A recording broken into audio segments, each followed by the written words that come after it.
호산나 가장 높은 곳에서 제목을 가지고 말씀을 나누고자 합니다. 이번에 여기 페이필에서 키예브까지 가는 데는 그렇게 큰 문제가 없었습니다. 수월하게 바쁘게 진행이 됐습니다. 아일란드에서 연착이 되면서 프랑스에 도착했었을 때에 불과 시간이 얼마 없었습니다. 트랜지션해야 되는데 그래서 공항에서 이제 그 안내를 받으려고 그 프랑스 사람한테 뭐 이렇게 이제 뭘 좀 이렇게 부탁했더니 그냥 거기를 탁 하더라고요. 그냥 되게 반갑지 않게 이렇게 고개를 하더라고요. 이게 나한테 말 시키지 말라는 얘기였었어요. 대답도 안 하더라고요. 그래서 그냥 부랴부랴 보면서 이제 막 달려갔는데 이제 게이트를 찾게 되고 이제 스킬을 통하는데 사람도 있다 보니까 시간이 별로 없었어요. 비행기 놓칠 것 같아가지고 물어봤으면 또 한 사람한테 우리 빨리 통과서 없냐 그랬더니 안 된대, 기다려야 된대요. 그래서 이 시간 가지고 우리가 게이트까지 갈 수 있겠느냐 그랬더니 갈 수 있대. 그랬더니 그랬더니 탁 하더라고요. 또 고개를 돌려요. 더 이상 얘기하고 싶지 않다는 얘기예요. 기분 되게 나쁘더라고요. 근데 기분 나쁜 건 둘째죠. 프랑스 사람들이 평소에 이제 냉정하다는 얘기는 제가 들었거든요. 선입견이 있었는데 느끼니까 더 이제 확실해진 거예요. 정말 냉정한 사람이다. 그래서 이제 냉정하게 느끼면서 이 사람들하고 대화할 뿐만이 안 되구나. 그냥 하여튼 통과해가지고 열심히 달려갔더니 마침내 저희가 우리가 이제 마지막 탑승하는 사람들이에요. 근데 우리 집사람이 또 화장실을 써야 된다네. 그래가지고 달려가가지고 티켓 주면서 우리 집사람이 지금 조금 올 거니까 잠깐만 기다렸더니 표정이 별로 안 좋더라고요. 동양 사람도 원래 우울증이가 있는 사람들 같은데 동양 사람이 뭘 부탁하니까요. 거기다 늦게 온 사람이 또 비행기 출발해야 되는데 기다려다니까 더 안 좋은 것 같아요. 그래서 프랑스는 절대 우리가 올 곳이 아니구나. 그러면서도 한순간에는 아이프타월이 여기 있는데 한번 봤으면 했는데 그냥 그렇게 통과했어요. 그래서 느낀 건 뭐냐면 이렇게 미국을 떠나니까 이 동남아시아나 이 남미를 가니까 거기는 이렇게 받아들이는 입장인데 아무래도 서양 문화에 그리고 유럽이면 전통이 있는 거 아닙니까? 거기 갔더니 거기에서 느끼는 건 뭐냐면 참 인종차별이 심하구나 느꼈습니다. 그래서 이제 그 마음을 가지고 이제 키예브로 들어갔습니다. 키예브 들어갔는데 키예브 들어갔더니 또 거기 사람들이 틀려. 원래 공산국가였었고 이제 무너지면서 이제 자본주의가 되면서 들어가면서 그럼에도 불구하고 아직도 그 전통이 있고 그리고 여태까지 그 문화가 있기 때문에 되게 냉정하고 또 딱딱할 줄 알았는데 오히려 더 친절하더라고요. 받아주고. 그래서 이게 무슨 시츄에이션인가 했습니다. 그래서 이제 들어가면서 이제 보니까 그 문화가 참 열악하고 유럽에서 이제 보니까 가장 못 사는 나라 중에서 하나더라고요. 두 번째로 못 살더라고요. 달러를 가져가니까 할 게 많아. 살 것도 많고 할 것도 많고 쓸 데도 많다 하는 걸 느꼈어요. 왜냐하면 아까 말씀드린 것처럼 미니멈 웨이지가 200불이에요.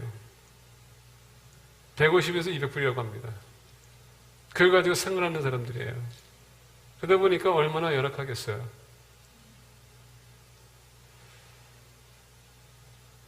이제 막 개신교가 들어가면서 이제 지금 곧 막 전도가 되면서 이제 예수님 영접하는 사람들이 들어오고 있는데 원래 보니까 64%가 동방정교더라고요.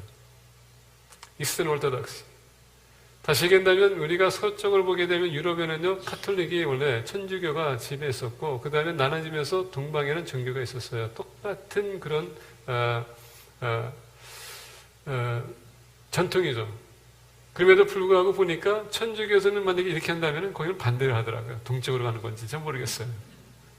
그래서 물어봤습니다. 이게 도대체 무슨 의미냐 그랬더니 본인들도 모르는데 그냥 한대요. 전통. 거기에 사원이 있습니다. 동굴 사원이라고 들어갔더니 거기 동굴이 돼 있어가지고 가보니까 거기서 예배를 하고 다 하더라고요. 근데 가는 곳마다 곳곳에 보니까는 거기에 그 사제들이죠. 거기에 오랫동안 있었던 사람들이 이제 돌아가시면은 그냥 미라화를 해가지고 간을 넣는데 거기에 유리로 있어요. 거기에 이제 신자들이 들어가면서 보니까 그 키스하면서 거기에다가 대고서 기도하더라고요. 제가 궁금했습니다. 왜 죽은 시체를 키스하면서 그것을 기도하는가? 아마 천주교도 마찬가지겠죠. 천주교도 보게 되면 천주교도 우상들 앞에 보면 뭐 성요한, 뭐 성바울로 이렇게 해가지고 본인들이 촛불을 켜면서 그것을 이제 여기서 기도합니다. 네, 그러면서 그 모든 동상들을 보게 되면 본인들에게 생활에 있어서 그들의 건강에 있어서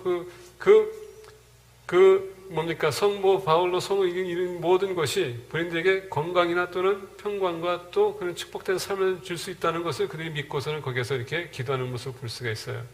아마 저도 이번에 갔었을 때 똑같은 그런 것 같아요. 그 전통. 그래서 제가 이제 궁금했던 것은 뭐냐면 사원에 갔더니 사람들이 얘기를 안 하더라고요.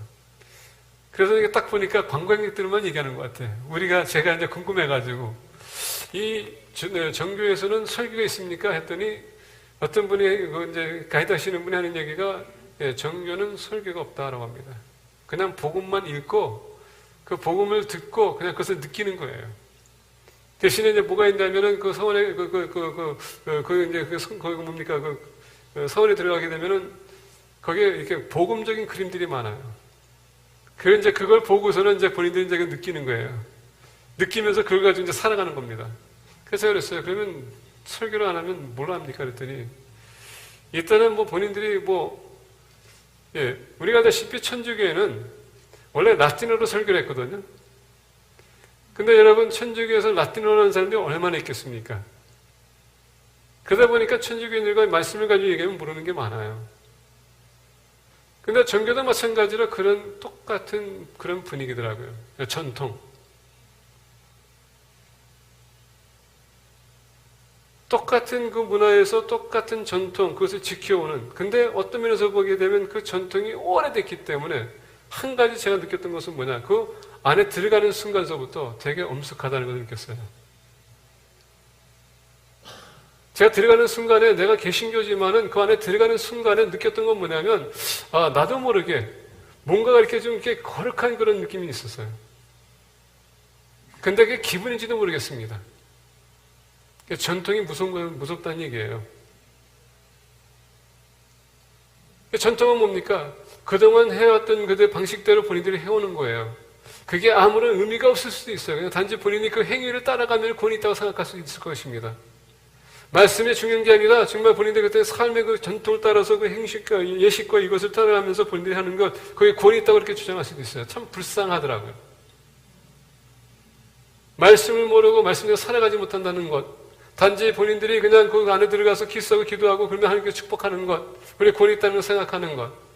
어떤 면에서 보게 되면 그게 좀 안타까운 것 같아요. 근데 그것도 지극히 내 생각일 수도 있어요. 하나님은 여러 가지 다양한 방법으로 역사하시는 분이시기 때문에. 그래서 느낀 건 뭐냐면 사람들은 한 곳에서 이렇게 계속 우리가 틀이 박혀서 여기 임하는 보는 게 아니라 좀 시야를 좀 넓혀서 봐야 될 필요가 있다는 걸 느꼈습니다. 근데 한 가지 중요한 건 뭐냐면 기독교 역사와 여러분 그 정교 역사를 보게 되면 차원이 틀려요. 차원이 틀리더라고요. 그래서 우리가 너무 비난과 비판하기보다도 좀 보고서 우리가 좀 이해할 필요가 있어요. 이해하면서 그것을 우리가 좀 복음적으로 우리가 어떻게 설명할 것인가 더 우리가 좀 연구해야 될 필요가 있습니다. 그 와중에서 보니까 교회를 방문했더니 젊은 청년들이 찬양을 하는데 정말 복음 선거와 이 찬양하는데 엄청나게 감동받았어요. 이번에 세 교회를 방문하면서 한 교회를 갔는데 이 기독교 크리스천 비즈니스맨이 건물을 사가지고 그것을 개조해가지고 신학교에서 나온 신학생에게 목회하라고 그냥 줬어요. 갔더니 완전히 새로운 무대예요. 그냥 마련한 그런 거기서 청년들이 신학생들이 와가지고 거기서 그 목사님을 도와주고 있는데 찬양하는데 CCM 찬양 가수들 그냥 저리 가라요. 정말 잘하더라고요. 이걸 보면서 앞으로 우리 개신교도 소망이 있구나. 젊은 세대에게 리치할 수 있는 그런 포텐셜이 있구나 느꼈어요. 전통에서 벗어나는 것. 제가 왜 얘기하냐면 오늘 말씀 보게 되면 1절에 이런 얘기 있습니다. 그들이 예루살렘에 가까이 가서 간론산 벳바게에 이르렀을 때에 예수께서 두 제자를 보내심에 자, 오늘 본 말씀 보게 되면 예수님께서 예루살렘에 간 것은 뭡니까? 지금 유월절을 지키기 위해서. 여러분, 유월절은 무엇입니까?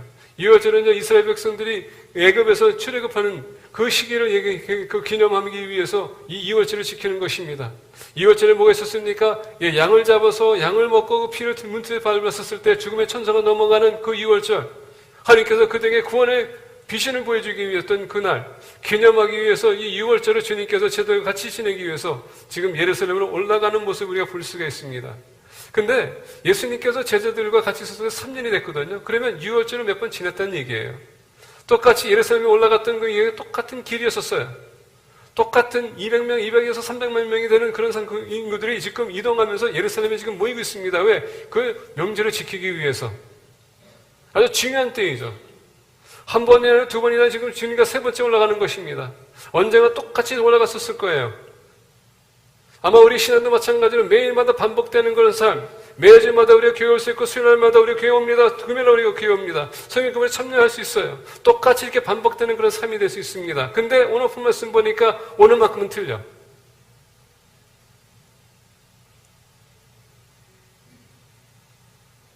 여러분, 매일마다 이렇게 반복되는 삶, 때는 필요하지만 때는 여러분 매일 반복되는 것이 아니라 우리가 좀 변화가 있는 삶도 필요하다는 얘기예요. 오늘 본 말씀 보게 되면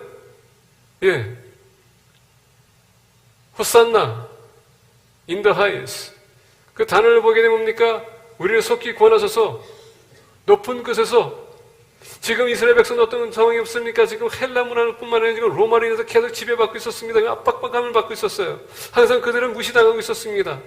그건 자유가 없었던 사람들이에요. 그건 계속적으로 메시아가 와서 우리를 구원해 줄 거라는 그런 소망이 있었고 미래에 대한 그런 갈망이 있었습니다. 근데 메시아는 오지 않았습니다. 계속 반복되는 삶. 그들은 어떻게든 메시아를 준비하기 위해서 어떻게 했습니까? 계속 종교적인 의식을 계속 갖추는 그런 삶을 살았던 이 이스라엘 백성들.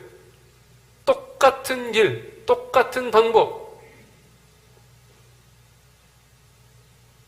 주님의 정료주의는, 우리가 지키는 정료주의는 그 개념을 깨기 위해서 주님께서 이 정료주의를 택했다는 얘기예요. 왜냐하면 똑같은, 아니, 2월절이 아니라 오늘만큼은 틀렸어요. 오늘 본 말씀 보니까 그들이 예루살렘에 가까이 가서 했을 때 지금 계속적으로 이런 반복적인 삶이었었지만은 오늘만큼은 틀렸다는 얘기입니다. 오늘 본 말씀 보니까 2절에 이르시되, 자, 두 제자를 보내시며 얘기합니다. 이르시되, 너희는 맞은편 마을로 가라. 그리하면 곧 메인 나귀와 나귀 새끼가 함께 있는 것을 보리니 풀어 내게로 끌어오라. 예전과는 틀리 오늘만큼은 주님께서 지금 뭡니까? 나귀와 나귀 새끼를 풀어서 내게 데려와라 라고 합니다. 이건 좀 무슨 시츄에이션? 아니 전에도 그랬을 수도 있는데 왜 해피는 이번만큼은 틀린가? 제자들이 여러분 물어볼 수 있는 것입니다. 아마 여기에서 아니 주님, 아니 평상시에 하던 대로 하지 왜 또 오늘만큼은 또 이렇게 나귀를 가지고 나귀 새끼까지 가져오라고 합니까? 물어볼 수도 있는 것입니다. 근데 오늘 말씀 보니까 그들이 그렇게 했다라고 합니다. 자, 보겠습니다. 3절 보니까 만약 누가 무슨 말을 하거든 주가 쓰시겠다 하라. 그리하면 즉시 보내리라 하시니. 자, 만약 누가 무슨 말을 하거든 당연하지 않습니까? 나귀와 나귀 새끼를 데려가겠다는데 주인이 가만히 있겠어요? 생판 모르는 사람이 와가지고 데려가려고 하는데 누가 부르지 않겠습니까? 근데 오늘 말씀 보니까 주님은 그것까지도 벌써 이미 계획하시고 어떡합니까? 주님이 필요하다고 하라.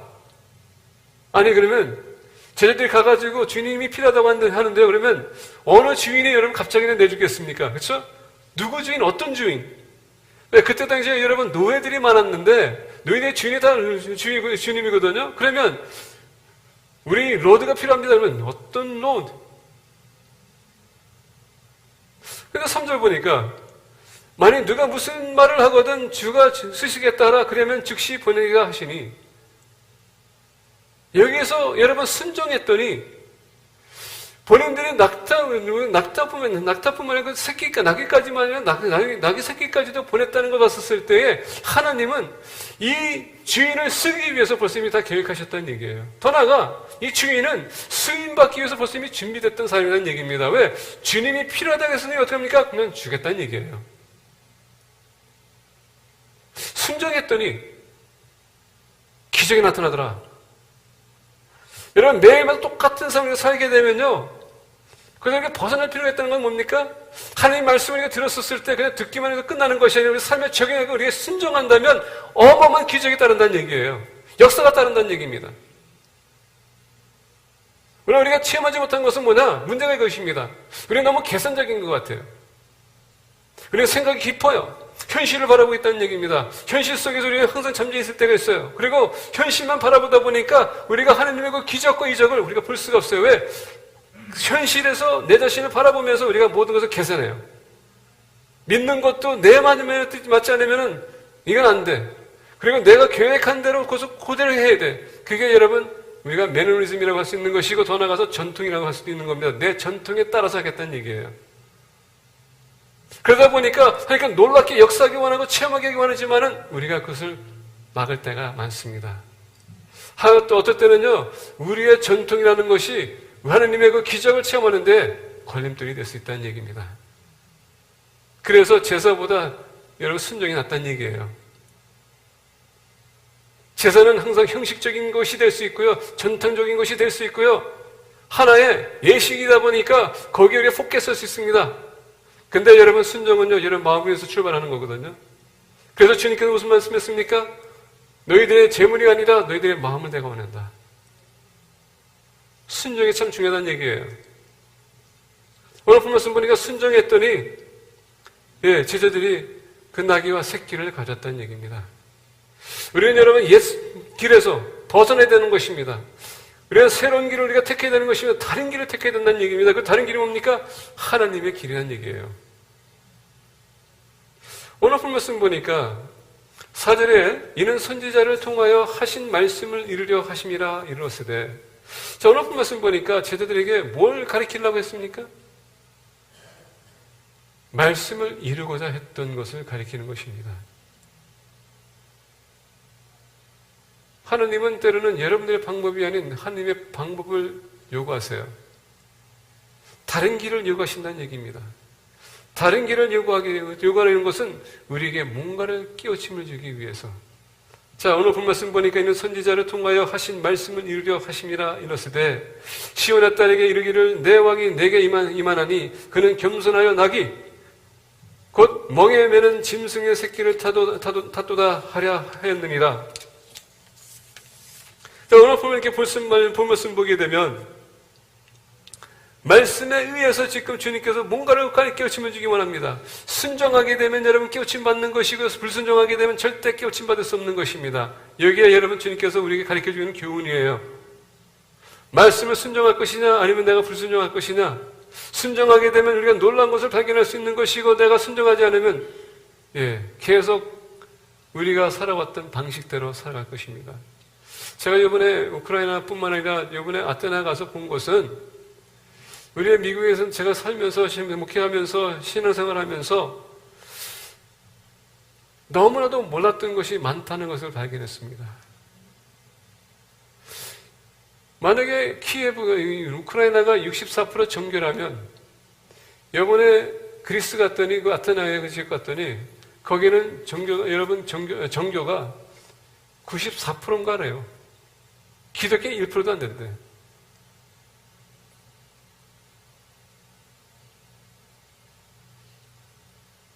근데 그들의 삶의 패턴을 보게 되면요, 기독교와 아무런 상관없어.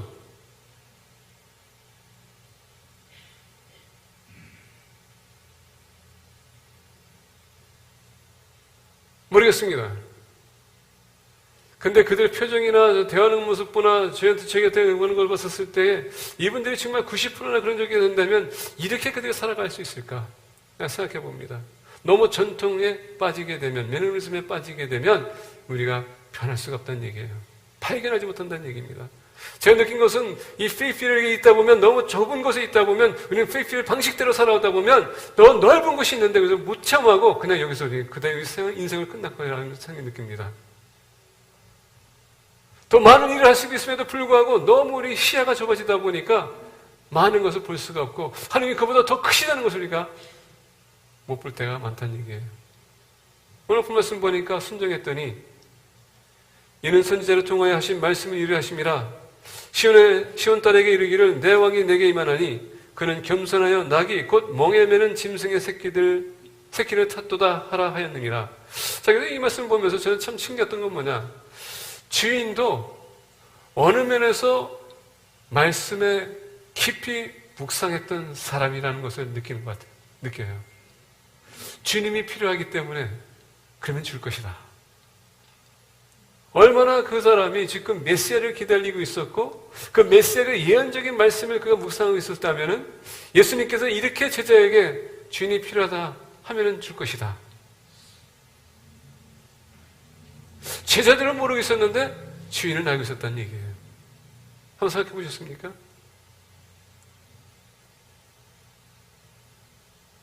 여기서 무슨 얘기하고 싶냐면 너무 여러분들 높게 평가하지 말라는 얘기예요. 내가 믿음 안에서 주님을 믿는다고 해서 다른 사람보다 더 많은 거 한다. 그건 여러분 착각이에요.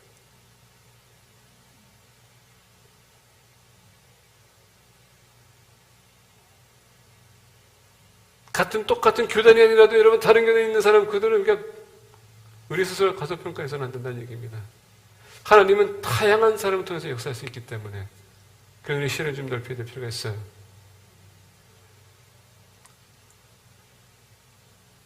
시온의 딸에게 이르기를 내 왕이 내게 임하나니 그는 겸손하여 낙이 곧 멍에 매는 짐승의 새끼를 탓도다 하라 하였느니라. 제자들이 가서 예수께서 명하신 대로 하여 나귀와 나귀 새끼를 끌고 와서 자기들의 겉옷을 그 위에 얹음에 예수께서 그 위에 타시니. 정례주일은 다른 것이 아닙니다. 주님의 신실 순종하는 자들, 그들 위해서 주님은 고난을 당하기 원하셨고요. 주님의 신실한 자들, 주님의 순종하는 자들, 그들 위해서 기꺼이 십자가를 주기 원했다는 얘기입니다. 그들에게 평안을 주기 원했고 차를 주기 원했고 영생을 주기 원했다는 얘기예요. 근데 오늘 말씀 보니까 이 나귀의 주인도 마찬가지로 사모하는 사람들에게 주님은 기꺼이 자기 자신을 드리기 원했다는 것입니다. 왜? 그래야지만 예수님께 돌아가야 되지만 하나님께로 갈 수 있는 길이 열리기 때문에 기꺼이 그들 위해서 주님께서는 희생할 수 있었다는 얘기예요.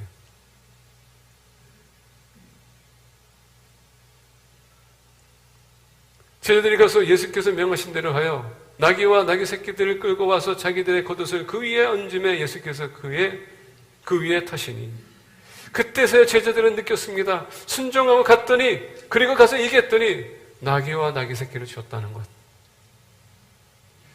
순종이 여러분 제사보다 낫다 잊지 마시고요. 말씀을 듣는 순간에 그 말씀 여러분 실천하세요. 근데 여러분 제가 여기서 좀 주의해야 될 것은 뭐냐면 너무 여기에다가 집중하게 되면 어떨 때는 우리가 오해할 수도 있고 잘못 해석할 수도 있어요. 그건 뭐냐? 순종하는 것도 있죠. 때로 우리가 여러분 순종하다가 또 우리가 순종이 우리의 순종이 될 수 있고 하나님의 순종이 아니 될 수도 있거든요. 그게 바로 죄라는 것입니다. 우리는 완벽한 사람이 될 수 없어요. 하나님 완벽한 것을 요구하지 않습니다. 근데 정성은 요구합니다. 잘못할 수 있고 실수할 수 있어요. 그러다 보니까 용서의 하나님이 되시는 거 아닙니까? 근데 우리가 포커스 너무 이렇게 해라 우리가 완벽하게 해야 된다. 이거는 여러분 잘못된 길로 갈 수 있어요. 그건 완벽주의자를 만드는 것입니다. 실수도 할 수 있어요. 근데 주님의 사랑은 절대적인 사랑은 그것을 용납하고 용서가 되는 것입니다. 회개할 때에 우리가 그것을 잊어서는 안 돼요. 하나님의 사랑은 모든 것을 다 덮을 수 있습니다. 근데 주님은 우리에게 순종을 요구하세요. 그 순종이 완벽하게 순종을 안 할 수 있지만 그래서 하나님께서 우리에게 회개할 수 있는 길도 열어주신 것입니다. 우리가 정말 하나님을 사랑한다면 순종하셔야 되겠죠. 하셔야 됩니다. 근데 이렇게 된다 저렇게 된다 여러분 틀을 만들지 마세요. 하나님 말씀을 가지고 여러분들 순종하라는 얘기입니다. 제가 여기서 이렇게 됩니다 저렇게 합니다. 그건 내 말이 될 수 있어요. 근데 하나님의 말이 아니라는 얘기입니다. 하나님 말씀은 말씀하시는 그 순간에 내 계획과 내 계산을 하는 것이 아니라 그대로 그냥 하시면 돼요. 그럼 어떻게 되는가? 하나님 말씀 들었을 때 여러분 전에 말씀 드렸습니다. 부담이 생깁니까? 그 하나님께서 여러분에게 말씀하시는 거예요. 말씀 묵상하실 때 여러분 하나님께서 여러분에게 교훈을 주십니다. 마음이 뜨거워집니다. 감동이 옵니다. 하나님께서 말씀하시는 거예요. 하나님의 음성을 듣는 것은 여러 가지 다양한 방법이 많아요. 그 하나님을 우리가 발견해야 되는 것입니다.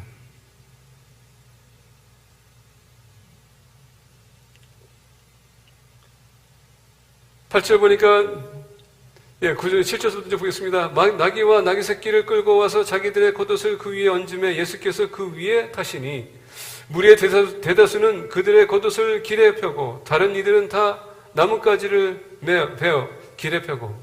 자, 오늘 본 말씀 보니까 오늘은 또 특별히 틀린 것은 뭡니까?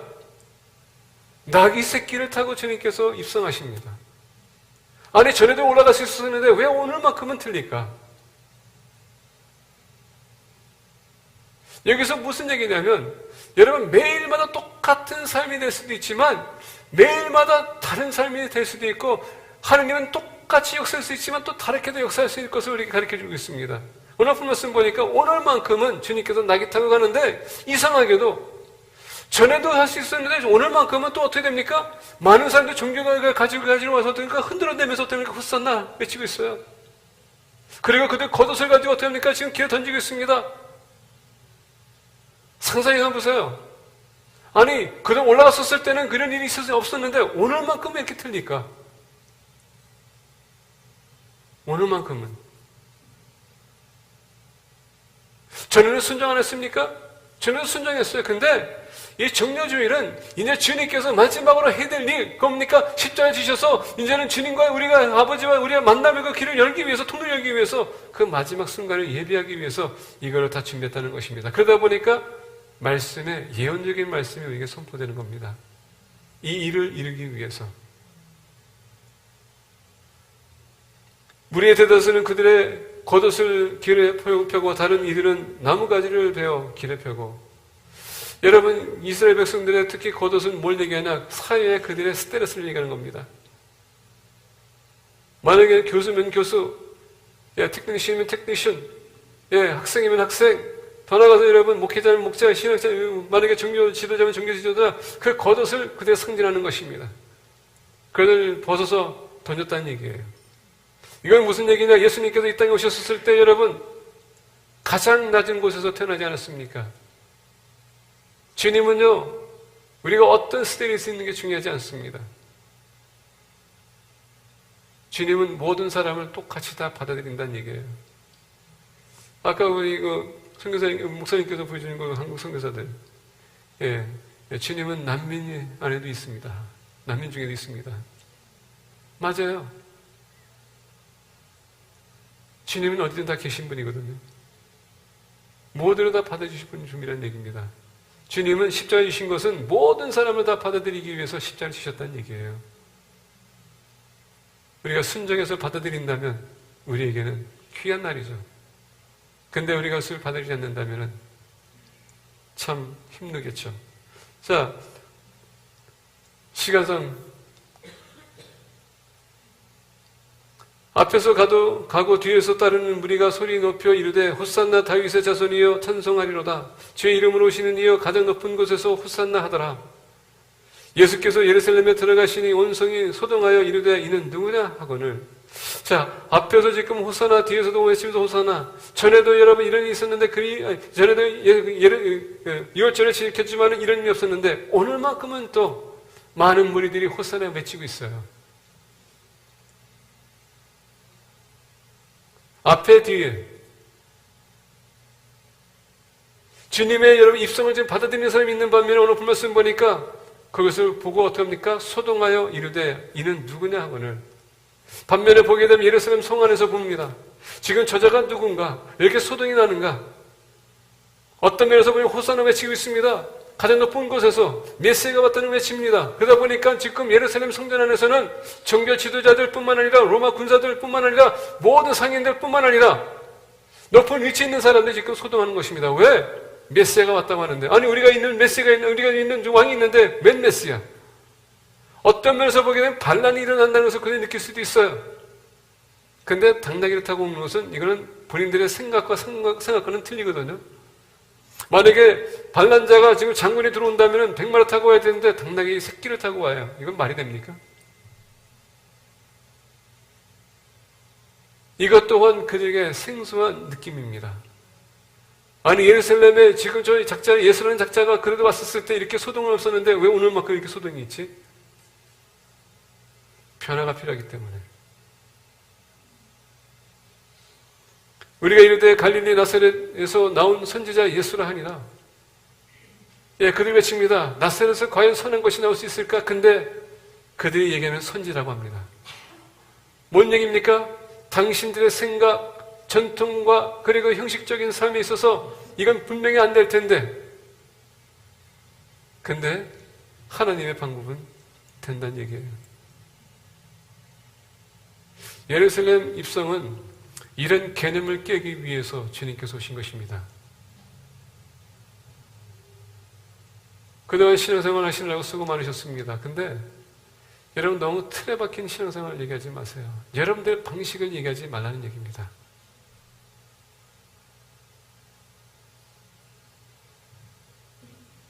오늘 이렇게 본 말씀 보게 되면 또 추가한다면 예수님이 12절부터 얘기하는 건 뭡니까? 성전에 올라가서 정결케 하십니다. 보면은 예수께서 성전에 들어가사 성전 안에서 매매하는 모든 사람들을 내쫓으시며 돈 바꾸는 사람들의 상과 비둘기 파는 사람들의 의자를 들러 엎으시고, 이 말씀을 보시게 되면 여러분 잘 생각하세요. 주님께서 왜 이렇게까지 했을까요? 신앙의 편리를 위해서 세금을 통해서 여러분 입맛 벗겨나는 사람이 있었고요. 장사하는 사람들을 위해서 지금 이런 것을 봤었을 때 걸림돌이 되기 때문에 주님께서 엎었다고 합니다. 말씀을 잘 보시고 잘 해석해야 된다는 얘기예요.